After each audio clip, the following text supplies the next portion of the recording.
Conceda-nos agora, Senhor, uma comunhão profunda com o Teu Santo Espírito.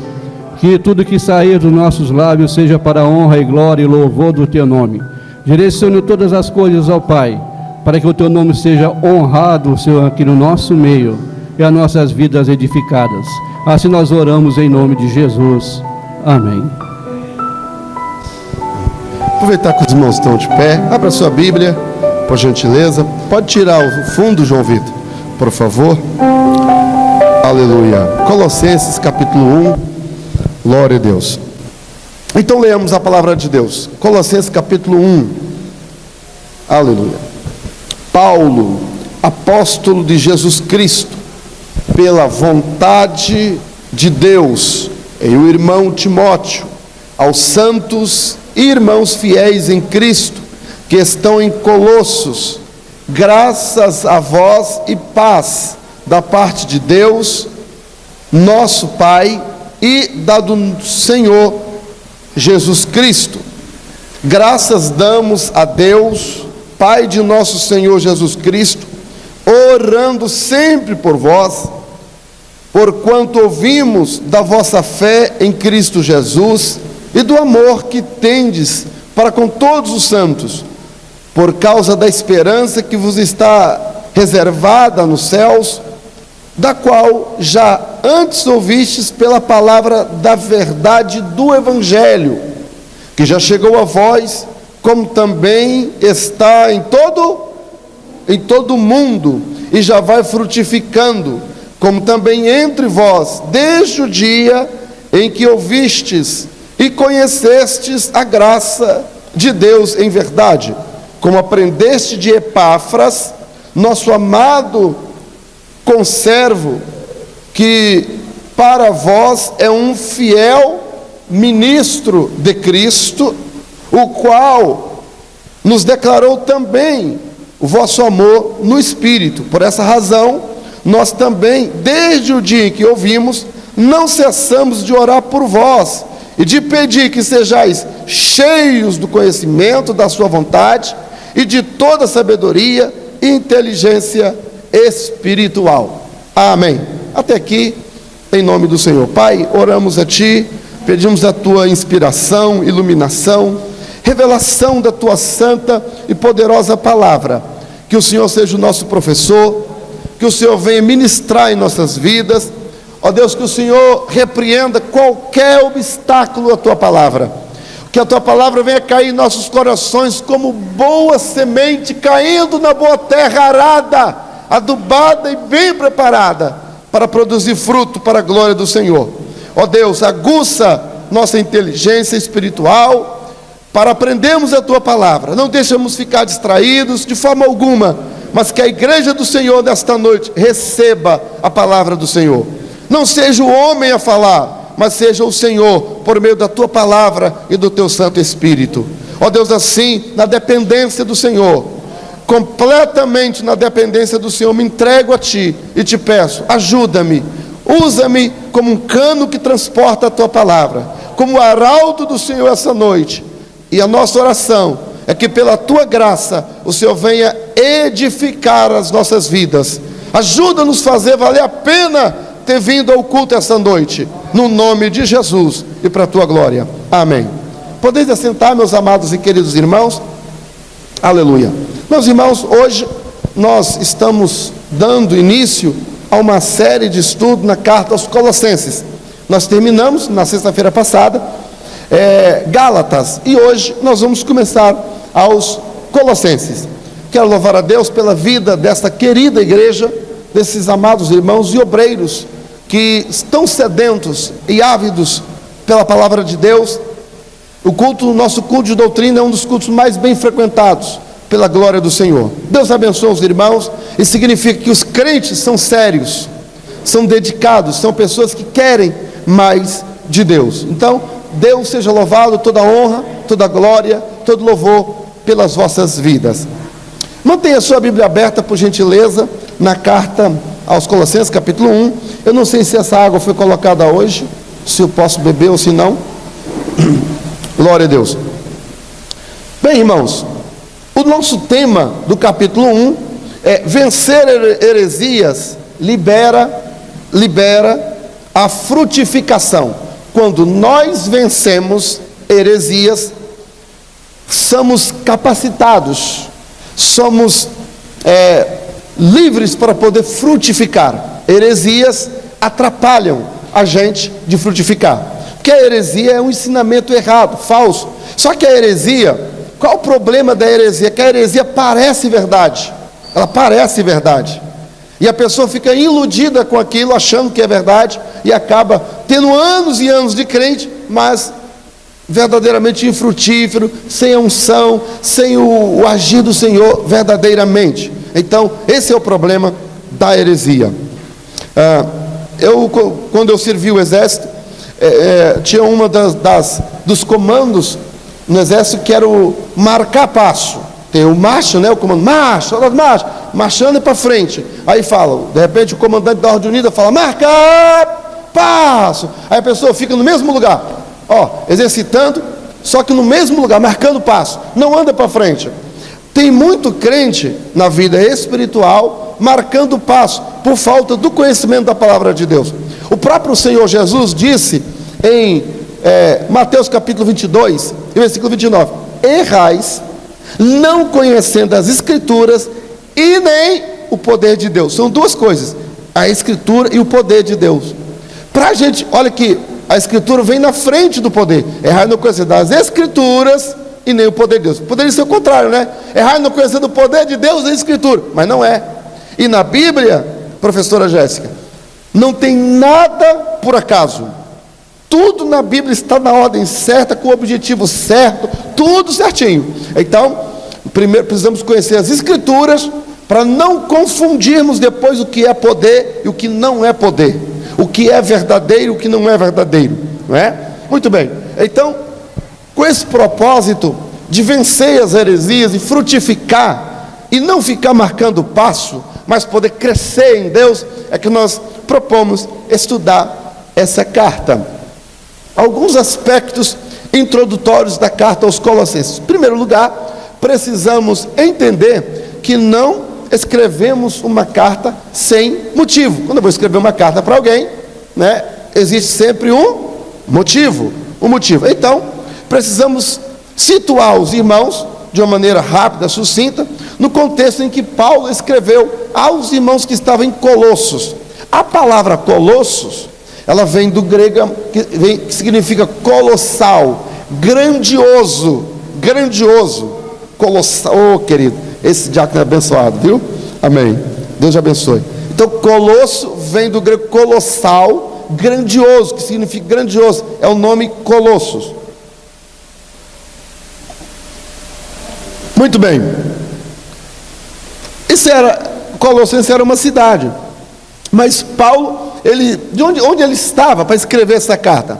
O que estava acontecendo ao redor? Por quê? E quais eram os problemas que ele escreve para esses irmãos que ele estava só encorajando? Ele queria que os irmãos soubessem alguma coisa? O que estava se passando? E hoje? A nossa irmã Gislane, que também estuda teologia, acadêmica de teologia, ela pergunta, pastor, já estudei isso aí e tal, mas eu quero saber para hoje, o negócio comigo é hoje. Então a gente vai ver, veremos para hoje. Paulo, ele estava em Éfeso, na sua terceira viagem missionária, quando ali, treinando pessoas, Atos capítulo 19, ele então envia Epáfras para poder fundar esta igreja em Colossos. Então, a igreja em Colossenses não foi fundada por Paulo, teve a ação de Paulo, irmão Valdivino, teve a ação de Paulo, mas foi alguém que Paulo enviou. Imagina, temos aqui a missionária Lauriene, irmã missionária, você vai fundar lá o trabalho, e ela vai enviada, nós mandamos, tivemos a visão, enviamos e tal, mas quem foi lá, foi ela. Então, nesse caso aqui, foi Epáfras, tá? Ali, Paulo treina alguns obreiros durante 2 anos, e eles envia, depois deles serem batizados com o Espírito Santo e tal, e enfim, aí então essa igreja ela é fundada por Epáfras ali. Foi assim que Paulo né, depois de enviar para a cidade de Colossos, então que ele funda a igreja. Mas, eu coloco aqui algumas características ainda da cidade. Colossenses ficava localizados à margem do rio, chamado Rio Lico. Esse rio, hoje eu estava dando uma olhada no mapa da geografia, ele é um rio grande que deságua no Mar Egeu. Em frente à cidade de Colossos, ele media de largura 300 acho que é 300 metros. Agora me falhou aqui. Sim, eu penso que, mas era muito largo esse rio.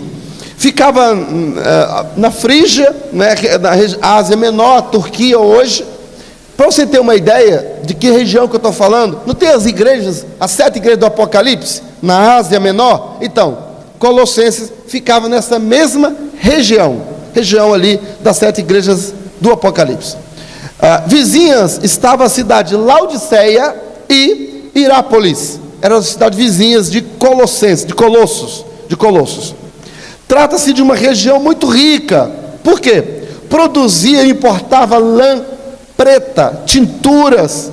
Era uma rota comercial, embora depois, por causa de Laodiceia, a rota foi mudada, mas Colossos era uma grande cidade.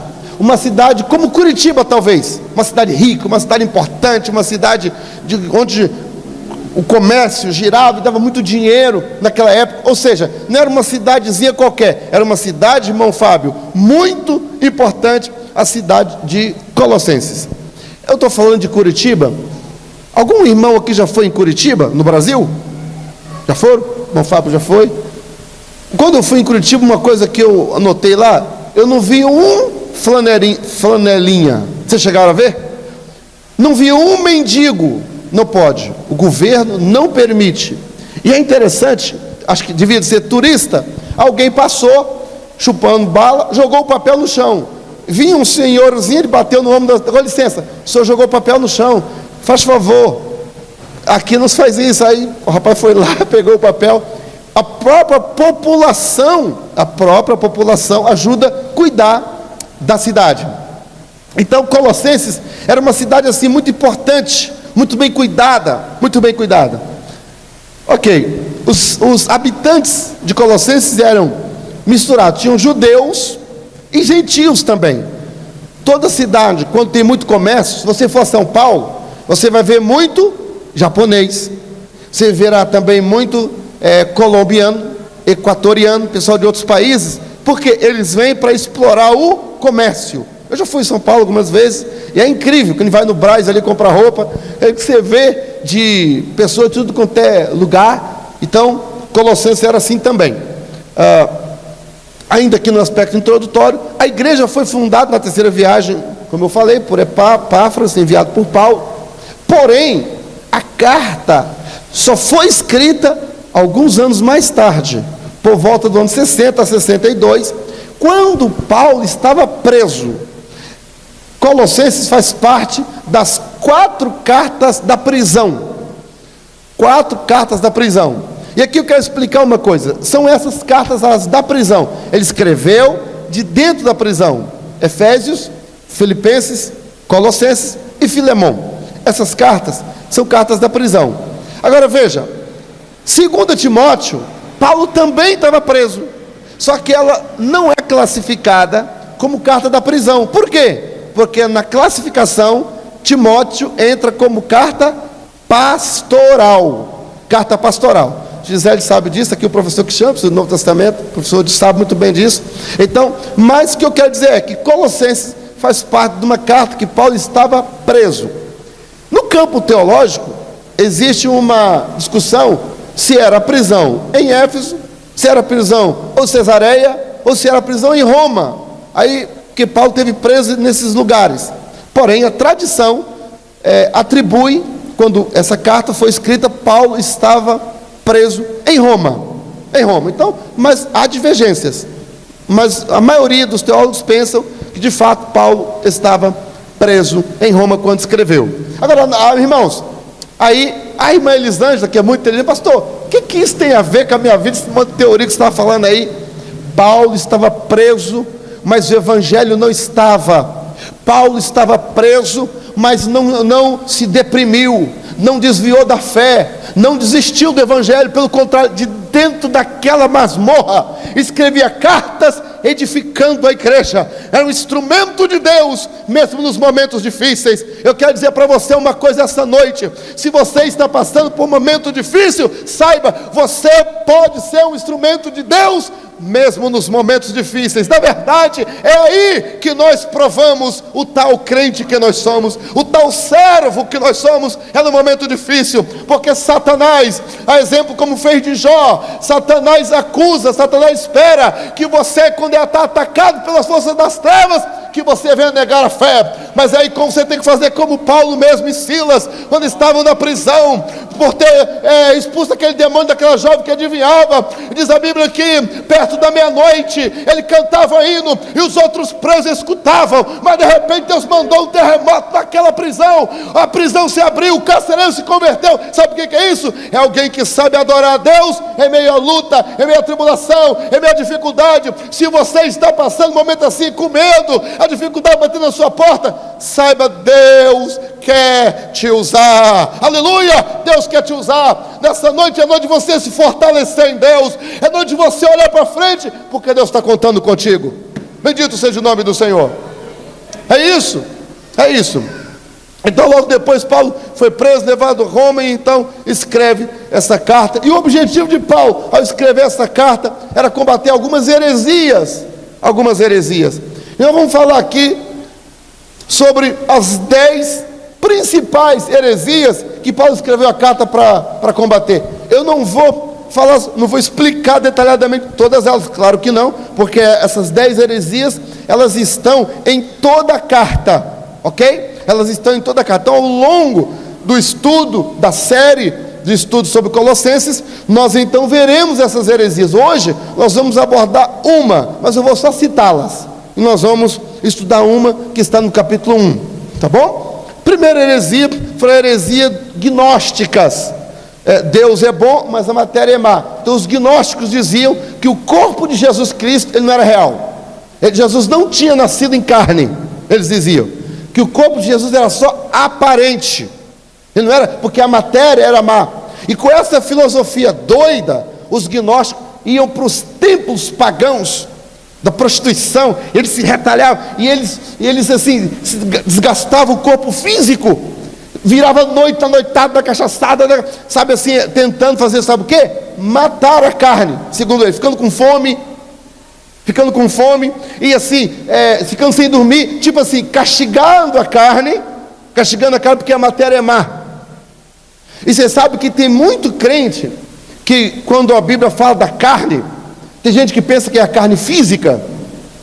Não é carne física. Existem duas palavras gregas para carne: soma e sarx. Uma coisa, irmão, a sua carne física, não tem nada de mal nela. Tem nada de mal na carne física. O pecado não está na carne física, está na inclinação da carne, na vontade da carne, nos desejos carnais. Não é o seu corpo físico. Quando você aceita Jesus, o seu corpo físico se torna habitação do Espírito Santo. E o Espírito Santo não habita em casa suja.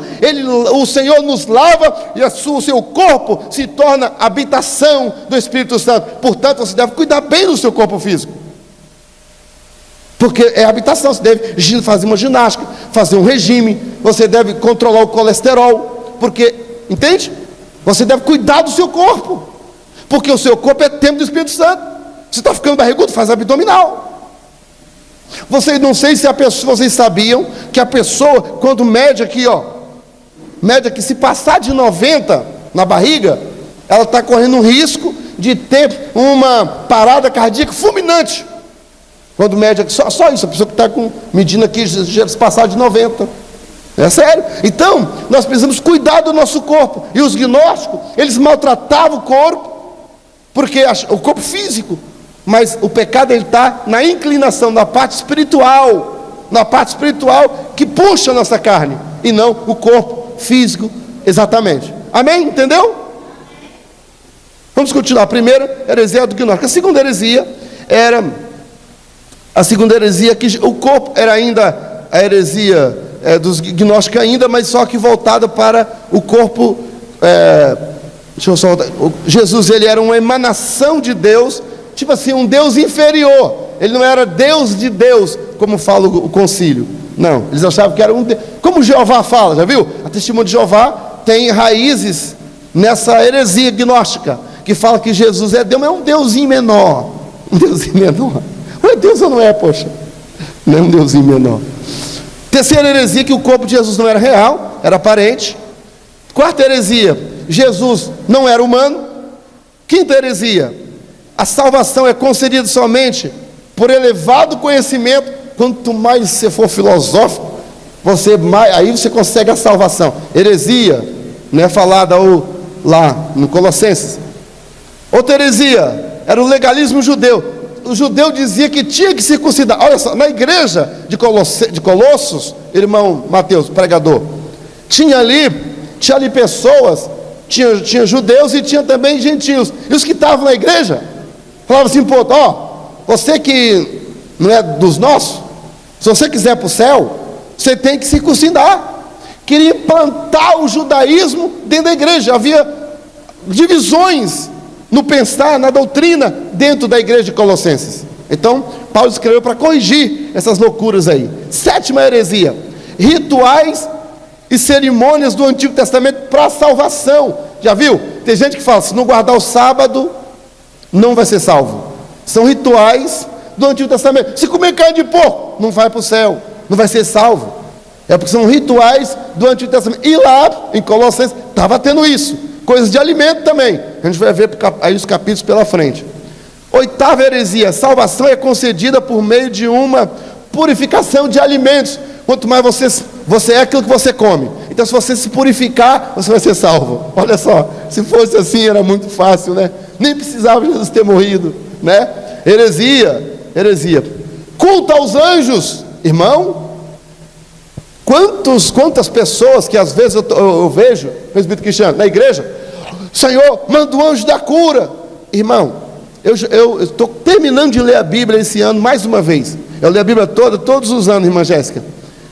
Eu nunca vi esse anjo, presbítero Francisco, na Bíblia, anjo da cura. Nunca vi. O anjo da cura, nunca vi.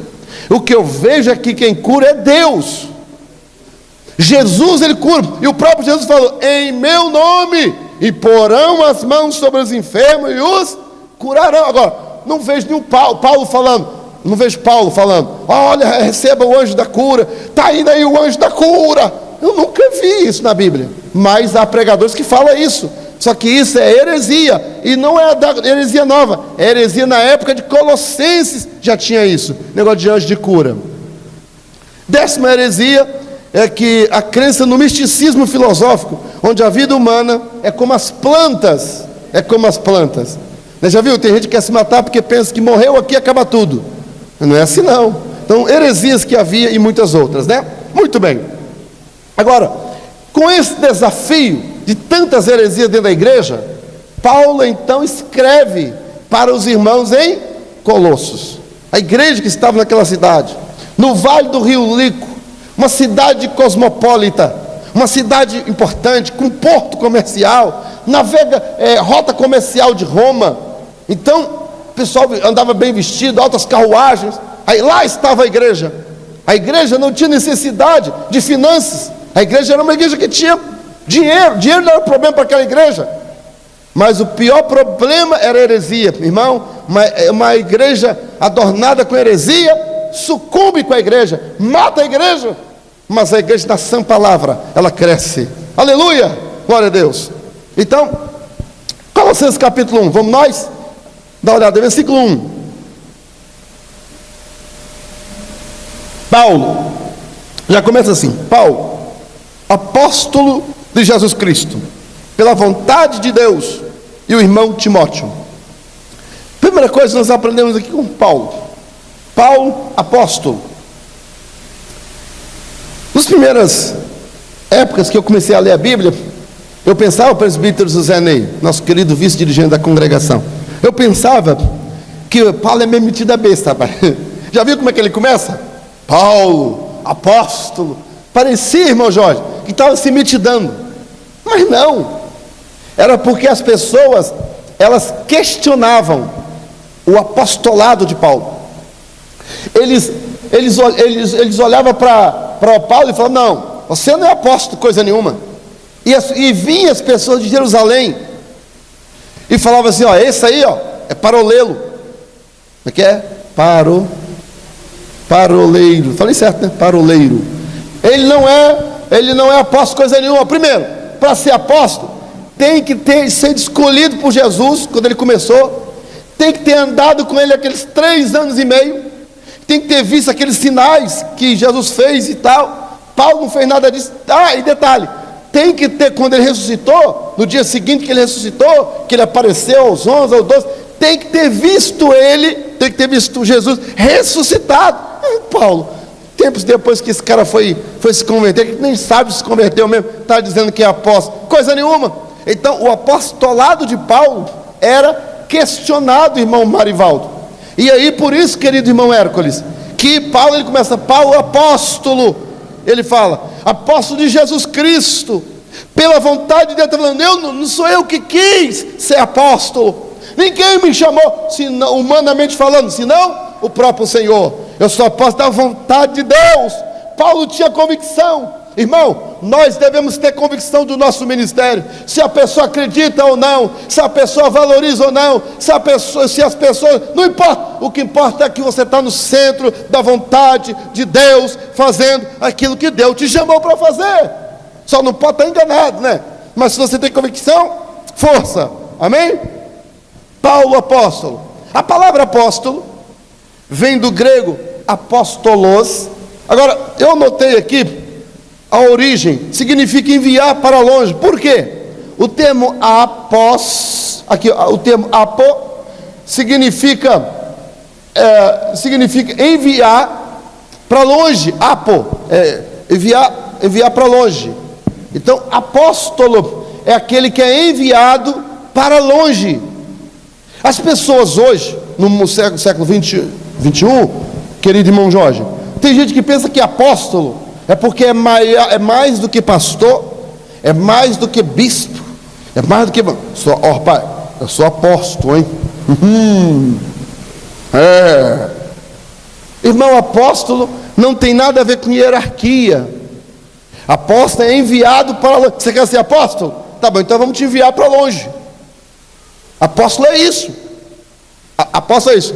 Agora, o apóstolo de Cristo é o ofício de apóstolo. O ofício de apóstolo era dado a quem tem a mesma autoridade de quem enviou. Então, por que Jesus, quando chamou os discípulos, olhou para os 12 e os chamou de apóstolo? Porque assim, eu vou enviar vocês na mesma autoridade que eu tenho. E ele mesmo, depois que ele ressuscitou, ele falou: é-me dado todo o poder no céu e na terra. Portanto, ide por todo mundo, pregai o evangelho a toda criatura, e estes sinais hão de seguir os que crerem em meu nome, expulsarão demônio. Começou logo assim: expulsarão demônio. Oh glória! Capeta não vai ficar na frente, nada vai atrapalhar a marcha da igreja. Eu dou vocês autoridade. Quem recebeu a autoridade de Deus aí? Rabacalamachuri canta ramanaganda ramanaço. Aleluia! Autoridade para quê? Para edificar, cheio do Espírito Santo, usado pelo Espírito Santo, a igreja de Cristo. Estava no começo. Então, apóstolo é aquela pessoa que tem a mesma autoridade de Jesus Cristo. Existe um questionamento hoje, irmão Mateus, se hoje tem apóstolo ou não. Bom, nos termos dos apóstolos, dos 12, não tem mais. Por quê? Os 12, eles tinham autoridade canônica. Era 11, mas Paulo veio, tomou o lugar de Matias, então ficou 12. Eles tinham autoridade canônica, a inspiração canônica, como eles escreveram. Então, igual a eles, não. Hoje, o Senhor pode chamar apóstolo? Pode. Não é na mesma autoridade, mas o apóstolo hoje é o missionário. O apóstolo hoje é aquela pessoa que é enviada para longe, mas não é qualquer missionário. O dom apostólico é aquela pessoa que inicia o trabalho do zero, tem a visão da cidade, funda o trabalho, treina pessoas, e ele não fica ali, emancipa aquela igreja e prepara uma pessoa, coloca ali como pastor daquela igreja, ensina, treina os quadros e depois vai embora. Ele não fica agarrado, não fica parado, não é um título, não é superior ao pastor, isso aqui não é nada disso. O apóstolo é o enviado para estabelecer um trabalho, para estabelecer a obra do Senhor naquele lugar, fundar a igreja, treinar pessoas, ensinar quadro, professor da escola dominical, pregadores, obreiros, consagrar os obreiros. Então esse é o apóstolo. Hoje em dia, a maioria das igrejas não consagram a pessoa a apóstolo, não consagram, mas nós reconhecemos que o dom, ele existe, não na mesma qualidade dos 12, volto a repetir. Pastor, isso é aceito por todos os teólogos? Não. Tem algumas pessoas que dizem, como John Stott, por exemplo, um grande teólogo que já faleceu, ele diz que não existe mais apóstolo hoje. Ele diz isso. Eu respeito, ele fala isso, mas eu não creio igual ele. Eu disse que Deus ainda levanta apóstolos, ainda hoje. Não como era naquela época, mas que Deus ainda levanta. Com base em que, pastor? Em Efésios 4:11, subindo ao alto, ressuscitou, deu dons aos homens, querendo o aperfeiçoamento dos santos. Aí fala lá, entre eles, já começa falando, apóstolo, evangelista, pastor, doutor, mestre, né? Efésios 4:11, com base nesse texto. Ok, vamos lá. No versículo 1 aqui, nós temos Paulo, apóstolo de Jesus Cristo pela vontade de Deus, e o irmão Timóteo. É interessante que eu coloco aqui, e o irmão, mas esse negocinho aqui, por que isso aparece? E o irmão Timóteo, equipe, corpo. Irmão, na obra de Deus, nós precisamos de entender, pastor Mateus, que nós somos um corpo, Paulo e Timóteo. Nós não somos completos. Eu não sou completo. Eu preciso do irmão Jorge, eu preciso do irmão Hércules, eu preciso do pastor Mateus, do presbítero Everton, do Alain. Irmão, nós juntos que somos fortes. Juntos nós até poderemos ser completos. E tem um detalhe: todos nós juntos ainda precisamos e sempre precisaremos de quem? Do Espírito Santo. Aleluia. É uma equipe. Note, Deus, ele é triuno. Deus usa os anjos. A tarefa dos anjos nós não podemos fazer, e a nossa? Os anjos também não fazem. Deus não deixa. E Deus nos dá o privilégio, irmão, de sermos usados por Ele para fazer a obra dEle. Eita coisa linda! Trabalhar na obra de Deus. Tem gente que ainda não entendeu que mistério é esse. Trabalhar para Ele, na obra dEle. Aí Paulo fala, Paulo e o irmão Timóteo. Se eu fosse escrever, eu diria assim: Wallace e a igreja da Rodovia do Sol. Porque nós juntos, irmã Jéssica, fazemos uma grande equipe. Nós juntos, irmã Elisângela, podemos ir longe.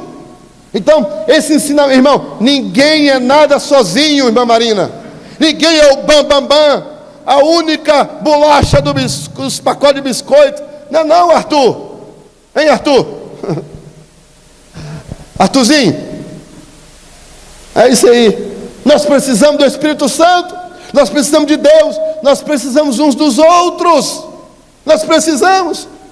Então, capítulo 1, versículo 2. Paulo, apóstolo de Jesus Cristo, pela vontade de Deus, irmão Timóteo, versículo 2. Aos santos irmãos, aos santos e irmãos fiéis em Cristo. Agora veja aqui: santos, irmãos e fiéis em Cristo, irmão. Aqui, a palavra santo A palavra santo não significa perfeito, tá? Eu já vi gente falando assim na igreja: ah, irmão, eu não sou santinho não. Você não vai me ver falar essa palavra. Ah, não sou santinho não. Eu só não sou perfeito, mas santo você é. Você é muito mais do que santinho. Você foi santificado completamente pelo sangue de Jesus. E todos os dias você ainda prossegue no processo de santificação, porque a Bíblia diz: quem é santo, santifica-se ainda. Santifica-se ainda, então, aos santos. Paulo escreveu para os santos. E nessa noite, o Espírito Santo está falando com os santos. Cadê os santos que Deus está falando dessa noite? Cadê? Levanta a mão aí. Cadê os santos do Senhor? Irmão, se for possível, levanta até o pé. Porque não sou eu que me santifico. Quem me santifica é o Senhor. Quem te santifica é o Senhor, na sua palavra. Amém? Aos santos, aí vai lá: irmãos, santos, irmãos. Nós somos uma família. Nós não podemos esquecer isso. Nós somos uma família. Na família, um ajuda o outro. Na família não há egoísmo. Na família não existe abandono. Na família não tem a pessoa que acha que é o bambambam. Não, na família todos nós é um ajudando o outro. E juntos nós vamos crescendo. Família, irmãos. Essa palavra irmão é muito importante. Tem gente que você chega e fala: fulano está precisando de alguma coisa e tal. Ninguém fala nada. Nós somos irmãos. Irmãos. Quando alguém tem um problema que cai, peca. Quem é que não peca? Quem é que não falha? Falhou agora, vamos pegar um porrete e vamos quebrar na... Já viu que tem gente que não está pregando, que fala assim: você que está no adultério, e o outro fala mesmo, Jesus. Satisfação, que o que está no adultério está tomando pancada. Hein? Que irmão é esse, né? Se alegrando porque o irmão está tomando na cabeça. Irmão, quando o irmão tomar na cabeça: Jesus, ajuda o teu filho, tem misericórdia dele, muda a vida dele, Senhor, para que ele seja, ou para que ela seja, ou para que ele seja. Nós somos irmãos. Aí vai lá: irmãos fiéis em Cristo. Fiéis em Cristo. Nós precisamos ter essa meta. Quem aqui quer, no ano de 2021, ser mais fiel do que foi em 2020? Eu quero, irmão. Eu estou olhando para mim mesmo, que esses dias irmão Fábio me deu os conselhos, irmã Valentina, pastor Mateus me deu os conselhos. Volta e meia, quando a gente conversa, eu pergunto: o que você acha que eu posso melhorar? O presbítero Francisco, o presbítero Carlos, pastor, volta e meia me dão conselhos. A irmã Alessandra, volta e meia me dá uns conselhos, manda mesmo: irmã Miriam, cadê a irmã Miriam? Pastor, me dá conselho. Isso é bom, irmão. Nós somos uma família, nós somos irmãos. Amém? Glória a Deus. Versículo 3: graças damos a Deus nosso Pai. Paulo aqui está orando, certo? E olha como é que ele começa essa oração: graças te damos, Senhor nosso Deus. Já viu a oração do Pai Nosso? Pai nosso que estás no céu, santificado seja o... Então, a oração, primeiro, irmão, é elogio, louvor. Já viu? Tem gente que já começa pedindo, ajoelha e fala: Senhor meu Deus, perdoa meus pecados. Você nunca viu no Pai Nosso que perdão de pecado está em terceiro lugar? Ou quarto, não sei. Começa assim, ó: Pai Nosso que está no céu, santificado seja o teu nome, né? Aí louvor. Aí: venha a nós o vosso reino, seja feita a sua vontade, ó, assim na terra como no céu. Aí é que vai pedir: o pão nosso de cada dia dá-nos hoje. Ó, perdão é lá pelo final. Ele já começa tão preocupado com ai, Senhor, perdoa todos os meus pecados. Rapaz, você está pecando tanto assim? Está tão preocupado? Calma. Ai, pastor, é porque a gente é muito pecador mesmo. Mas, irmão, nós somos pecadores arrependidos. Nós estamos em Cristo. E também tem gente que fala assim: Senhor, perdoa meus pecados. Aí se alguém perguntar: qual foi o pecado que você está pedindo perdão? Ah, sei lá, talvez eu tenha. É bom fazer um exame. Senhor, eu sempre oro assim, né? Senhor, sonda o meu coração, meu espírito, o mais profundo de mim. Vê se tem alguma coisa errada. Me mostra para eu mudar. Me perdoa porque eu preciso, mas me mostra para eu melhorar.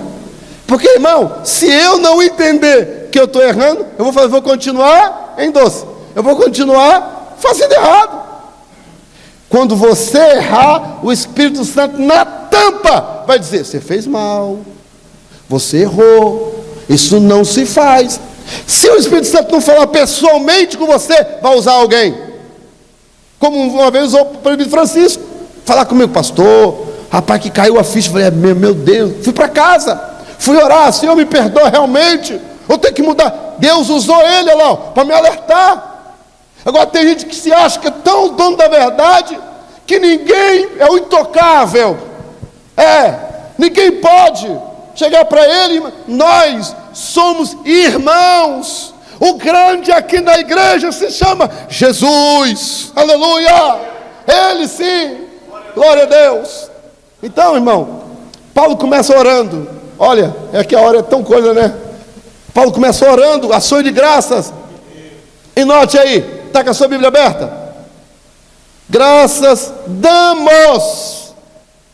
Oração em conjunto, oração em equipe. Cheguei aqui hoje, o trânsito estava terrível, cheguei um pouquinho atrasado, mas a igreja estava orando em conjunto. É isso aqui, isso mesmo, irmão, está de acordo com a Bíblia. Aqui, ó, damos, oração em conjunto,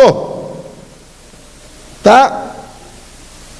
E mesmo diante de tantas ameaças, essa igreja amava o seu próximo, a ponto de ouvir a seu respeito. Paulo aqui, capítulo 1, versículo de 3 até o 5.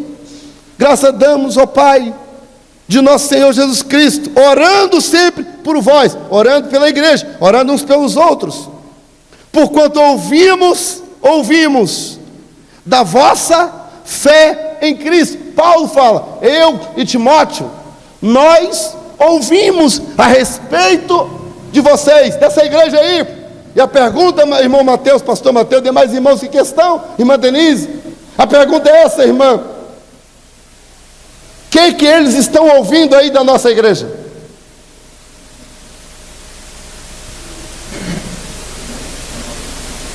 O que estão ouvindo aí fora? Ih, pastor, estou ouvindo que essa igreja aí, irmão fulano, cicano anda assim, ó, fulano compra, aí não paga. Ó, o vizinho do ciclano, ih, rapaz, diz que o ciclano é barraqueiro, brigão,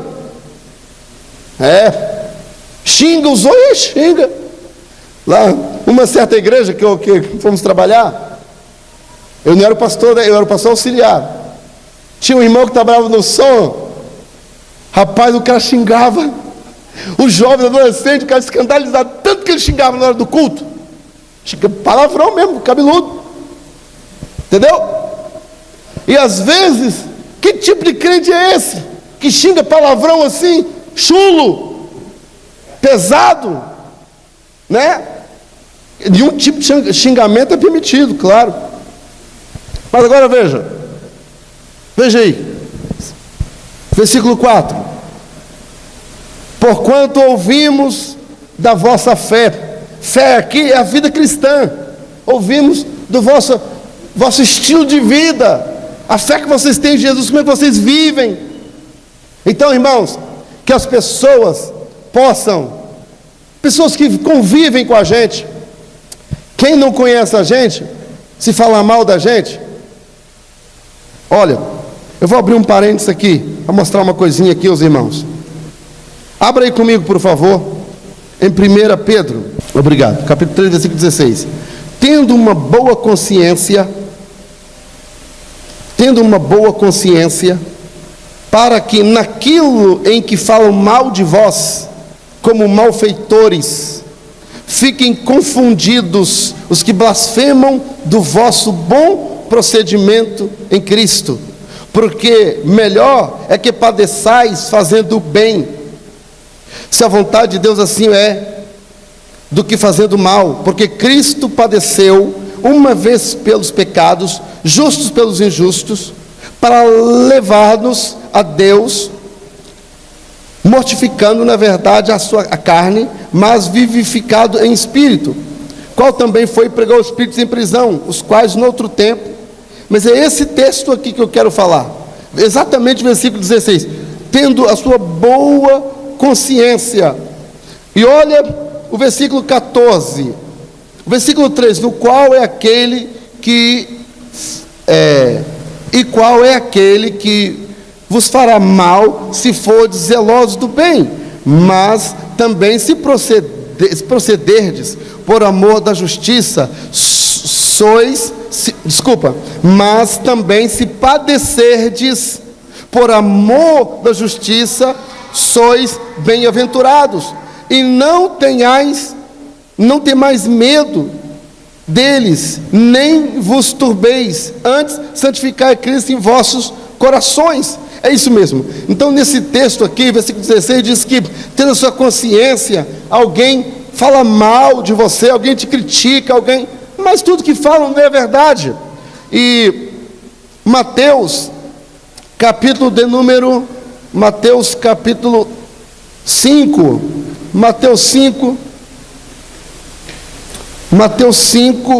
versículo de número 11, Mateus 5 e 11, versículo 10, Mateus 5 e 10, bem-aventurados que sofrem perseguição por causa da justiça, porque deles é o reino de Deus. Bem-aventurados sois vós quando vos injuriarem e perseguirem, e mentindo disserem todo mal contra vós por minha causa. Exultai-vos e alegrai-vos, porque é grande o vosso galardão no céu. O que eu quero dizer? Eu quero dizer aos irmãos que quando as pessoas ouvirem a nosso respeito, terão dois grupos de pessoas. Primeiro, aquelas pessoas que nos conhecem de fato e sabem se somos bons crentes ou não, e tem aqueles que inventam e caluniam a gente. É isso que eu quero dizer, em resumo.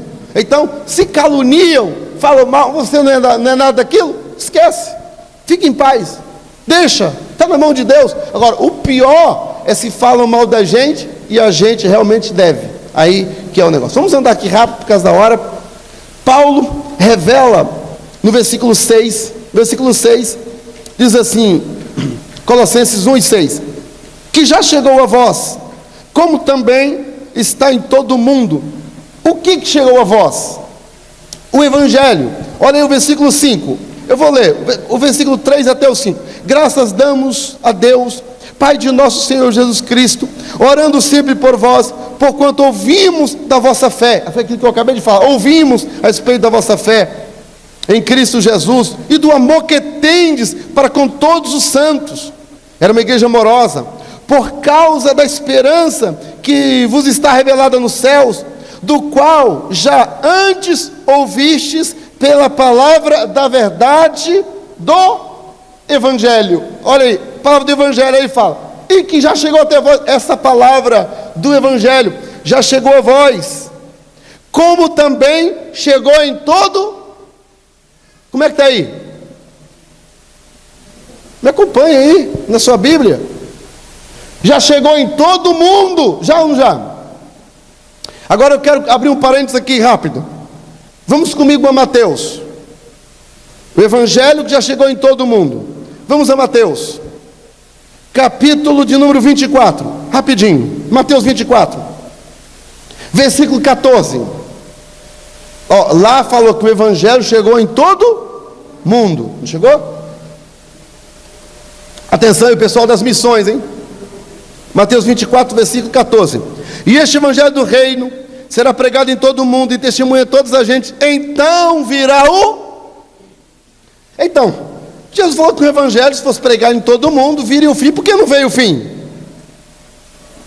Não veio o fim? Primeiro, por que não veio o fim? Hein, Maluceni, por que não veio o fim? Não veio o fim porque lá em Mateus está falando do Evangelho do reino. Existe o Evangelho do reino, Existe o evangelho da graça e existe também o evangelho eterno, lá em Apocalipse, que será pregado por anjos. O evangelho do reino foi pregado por Jesus. Ele voltará a ser pregado no milênio. E quando a Bíblia fala assim, e o evangelho do reino será pregado em todo o mundo, então virá o fim. A volta de Jesus é o fim? É o fim? Não. Então, não podemos usar Mateus 24 e 14 para dizer, irmão, Jesus só não voltou porque o evangelho não foi pregado. Paulo, escrevendo aos Colossenses, diz que já foi pregado em todo mundo, habitado, claro, todo mundo habitado da época. Agora, pastor, isso aí é texto, isso aí é um texto isolado, só tem aí. Olha lá no versículo 23, rapidinho. E na verdade, se na verdade permanecerdes fundados, Colossenses 1 e versículo 23. Colossenses 1 e 23. E se na verdade permanecerdes fundados e firmes na fé, e não vos moverdes da esperança do evangelho que tendes ouvido, o evangelho que vocês ouviram, o qual foi pregado a... Como é que está aí? Toda criatura que há debaixo do céu. Ou nós cremos na Bíblia ou não cremos. Toda criatura que há debaixo do céu. Mas isso também não está só em Colossenses. Romanos capítulo 10. Romanos capítulo 10. Romanos capítulo 10, versículo 18. Mas digo, porventura não ouviram? Sim. Por certo, toda a terra saiu a voz dele, e a voz deles, e as suas palavras, até os confins do mundo. Então o evangelho já foi pregado em todo o mundo habitado, e Jesus não voltou. Não voltou. Por quê? Porque não está condicionado a pregação em todo o mundo para ele voltar. Não. Embora cada geração é responsável por cada geração. Nós somos responsáveis por nossa geração. E Deus vai cobrar isso da gente. Ok. Versículo 7. Versículo 7. Como aprendeste de Epáfras. O nome Epáfras vem do grego gracioso. Ele era um ministro fiel. A palavra ministro vem do grego diáconos, que significa serviço. Serviço. Então, ele está empenhado em servir. E aqui, aprendestes. Epáfras estava empenhado na maior tarefa pastoral. Qual era? A de ensinar. Vocês aprenderam de Epáfras, um pastor dedicado. Ele vos ensinou. Epáfras ensinava. Era um dos maiores dons. Versículo 8. O qual nos declarou também o vosso amor no Espírito. Amor no Espírito, note aí que aparece Espírito com letra maiúscula, significa que é um dom espiritual. O amor é um dom espiritual. Entre os dons espirituais, não tem lá? Profecia, não tem? Amor é um dom também espiritual, dado por Deus. O amor.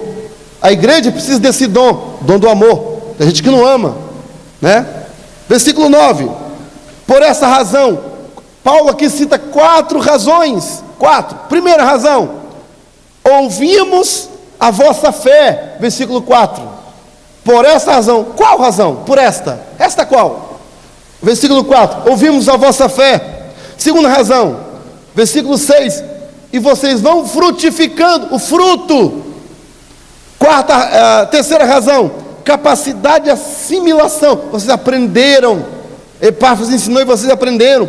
Quarto, dom de amar. Por esses 4 dons, a vossa fé, frutificação, capacidade de aprender e o dom de amar. Por essa razão nós também, desde o dia em que ouvimos, não cessamos de orar por vós e de pedir que sejais cheios do Espírito Santo. Aqui, o desejo, a oração de Paulo é que os crentes crescessem em sabedoria e em conhecimento. E agora, abra comigo que eu estou terminando. Abra comigo aqui em Tiago, capítulo 3, Tiago, capítulo 3, e o versículo 13.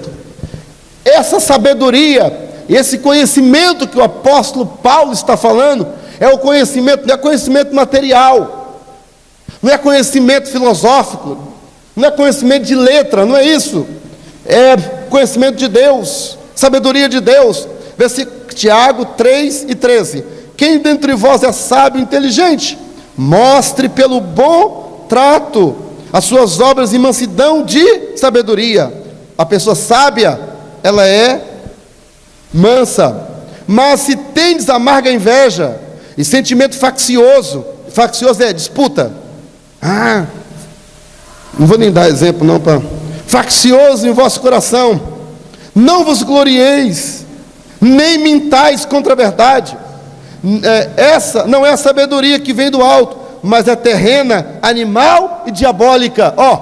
Se alguém tem sentimento de disputa, só o Gilberto está agora pregando, é um sentimento que não é sabedoria do alto. Disputa, eu quero disputar, não é? Essa é a sabedoria que não vem do alto. Porque onde há inveja, espírito faccioso de disputa, há perturbação de toda obra perversa. Mas a sabedoria que vem do alto, ela é primeiramente pura, depois pacífica, moderada, tratável, relacionamento tratável. Vamos conversar isso aqui, vamos acertar isso. Tratável, cheia de misericórdia, bons frutos, sem parcialidade, sem hipocrisia. Ora, o fruto da justiça semeia-se na paz, para os que exercitam a paz. Então, essa sabedoria que vem de Deus, ela é assim. E é isso que Paulo está escrevendo para os Colossenses, com o versículo 9, quando ele fala assim: ouvi-me a nossa oração, que sejais cheios de conhecimento da sua vontade, em toda sabedoria, inteligência. Ele vai usar a palavra inteligência espiritual. Vê se não é, Colossenses 1:9, a última frase: inteligência espiritual. Não fala? Inteligência espiritual. A inteligência espiritual, ela não é humana, ela não depende de banco acadêmico. A inteligência espiritual, tem pessoas semi-analfabetas que são inteligentes espiritualmente. Por quê? Não deixa a inveja dominar, não faz acepção de pessoas, não mentem, não disputa. Vou disputar agora com o pastor Mateus, vou pregar melhor do que ele. Isso é diabólico, irmão. Isso não vem de Deus, isso não é sabedoria. Vou mostrar que eu estudei lá e não sei. Isso é do diabo, que Deus nos guarde. Não é sabedoria. E Paulo ora para que sejamos cheios da sabedoria que vem de Deus. E aí, não dá para a gente continuar, né? É uma pena, mas eu quero pedir meu caro companheiro para ver aqui onde eu parei, depois continuar. Que Deus possa nos abençoar, em nome de Jesus. Amém.